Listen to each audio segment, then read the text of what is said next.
Welcome to Storytime. This book that I'm about to read is called Pirate Pete's Giant Adventure. So, settle yourself in so that you can listen to the story and see the pictures in comfort. I'm about to begin.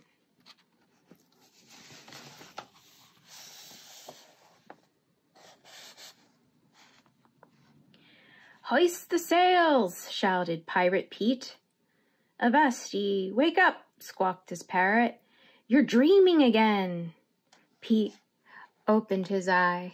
The parrot was right. They were still adrift at sea in their little rowboat.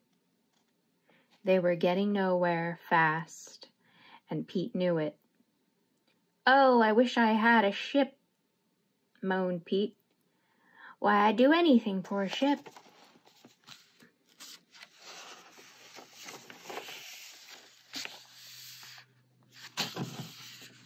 Just then, waves began to shimmer. In a splash of foam, a sea fairy appeared.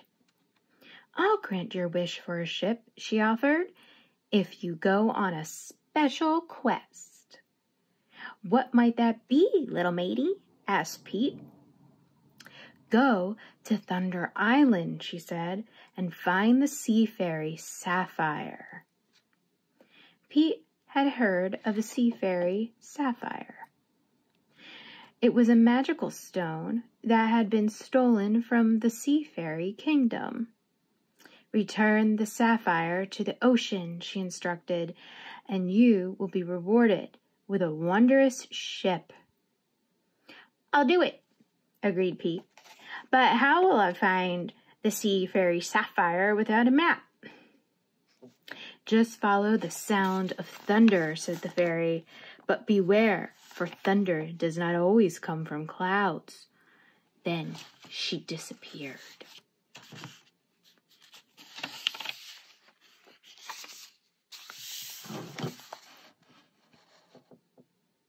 A brisk wind began to blow, and the little rowboat traveled swiftly.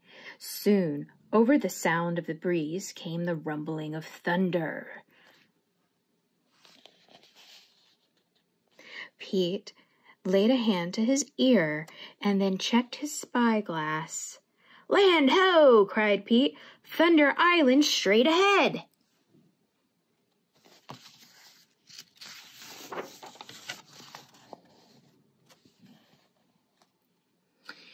They had just come ashore. Then boom, boom, boom, claps of thunder rolled.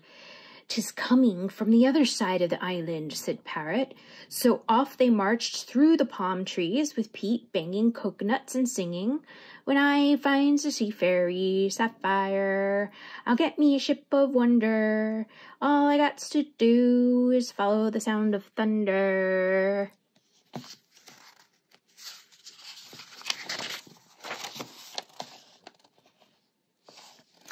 By and by, they came to the heart of the island. "What a strange-looking lagoon," said the parrot. "And with all this thundering, why does it never rain?" Boom! Another rumbling sounded. Pete picked up his pace and cried, "When I finds the sea fairy Sapphire, I'll get me a ship of wonder. All I got to do is follow the sound of thunder." Boom, boom. "'Tis getting louder," said the parrot. "We must be near." Pete looked through his spyglass. He could see something sparkling on the hill ahead. "I sees it," said Pete. "I sees the sea fairy Sapphire."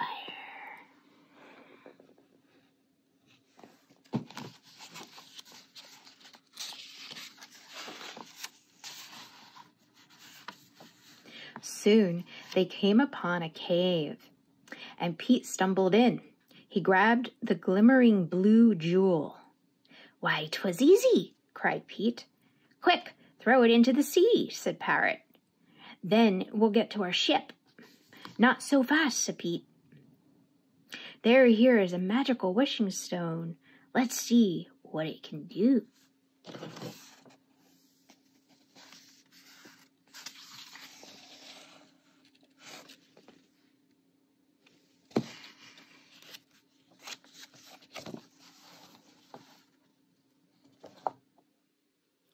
Pete stared into the glittering stone and commanded, "Give me a treasure map to the world's greatest treasures."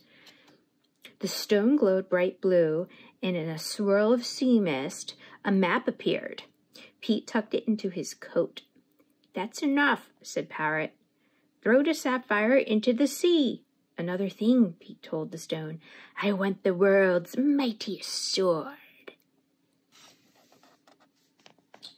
The sapphire glowed even brighter, and a splendid sword appeared. "That's enough," squawked the parrot. "Now throw the sapphire into the sea so we can get our ship."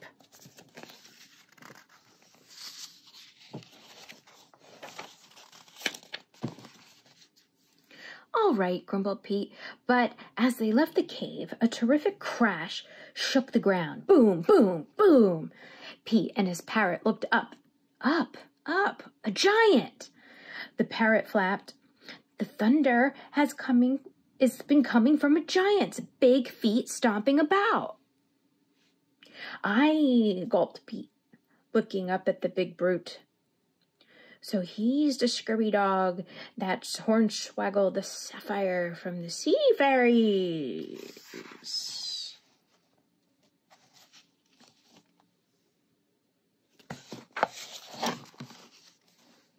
The giant caught a whiff of Pete and snatched him up. "I knew I smelled a pirate," he bellowed. "A stinky pirate." "Arr, not as stinky as you be," growled Pete. "Oh, but you're salty too," snarled the giant. Suddenly, he saw the sapphire tucked in Pete's hand. "Trying to sneak the sapphire from me, aye?" he grumbled.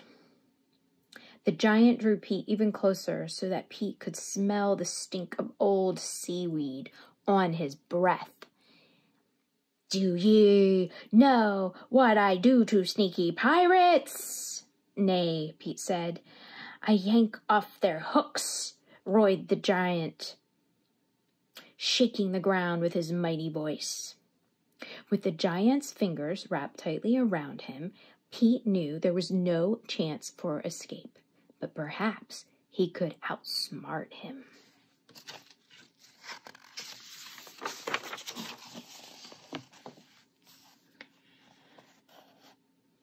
"Ye can yank off me hook if ye wish," Pete said.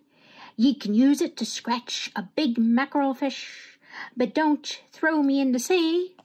The giant blinked a bit puzzled. "What? A pirate afraid of the sea?" He scratched his head. "Forget your hook," the giant decided. "I'm going to pull off your peg leg." "Ye can pull off me peg leg if you like," said Pete, "but ye shall use it as a toothpick. But just don't throw me in the sea." "I'll use it as a toothpick, all right," snorted the giant. "After I eats ya, that is." "Ye can eat me if you please," said Pete. "Ye can boil me up in a big pot of pirate stew, but just don't throw me in the sea."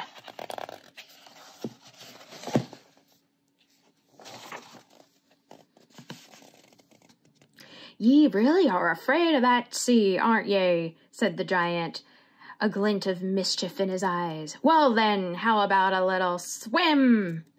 With that, the giant hurled Pete into the sky, clinging tightly to the sapphire. Pete flew into the clouds and then back down to the sea, where he landed with a big, great splash.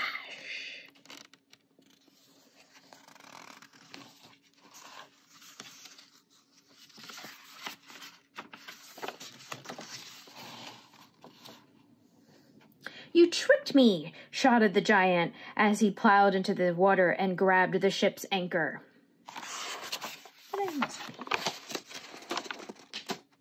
I missed a page. Hold on. Suddenly, the waves began to churn and bubble. Then, up from the deep, an amazing ship rose with Pirate Pete aboard.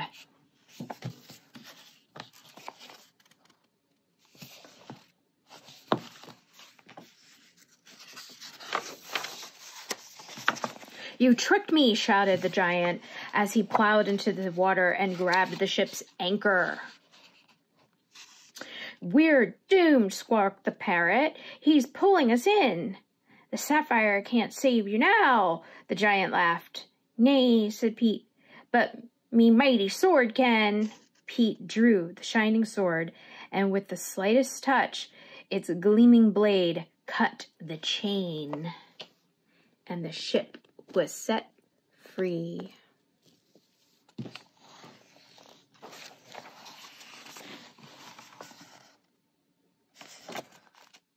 "Now for a bit of me own thunder," Pete shouted. "Fire canyon!"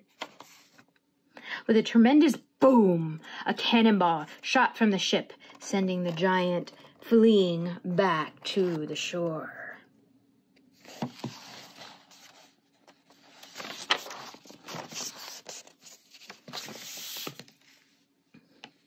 Then a mighty wind filled the ship's sails, and off she went, far and away from Thunder Island. The sea fairies had not fulfilled their promise indeed. Pete's new vessel was the most wondrous ship to ever sail the high seas. Let me read that again. The sea fairies had fulfilled their promise indeed. Pete's new vessel was the most wondrous ship to ever sail the high seas. "Fine sailing weather," cheered the parrot. "Aye," called Pete, unfurling his new treasure map. And with a gleam in his eye, he sang, "I found the sea fairy sapphire, and I got me a ship of wonder. I'm off again to distant lands, where there's jolly good treasure to plunder." So, Pirate Pete definitely returned the sapphire to the sea, and all of the fairies were happy, and Pete is sailing off with his ship.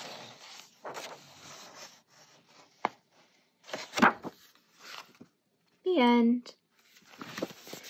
I hope you enjoyed the story of Pirate Pete's Giant Adventure. Take care.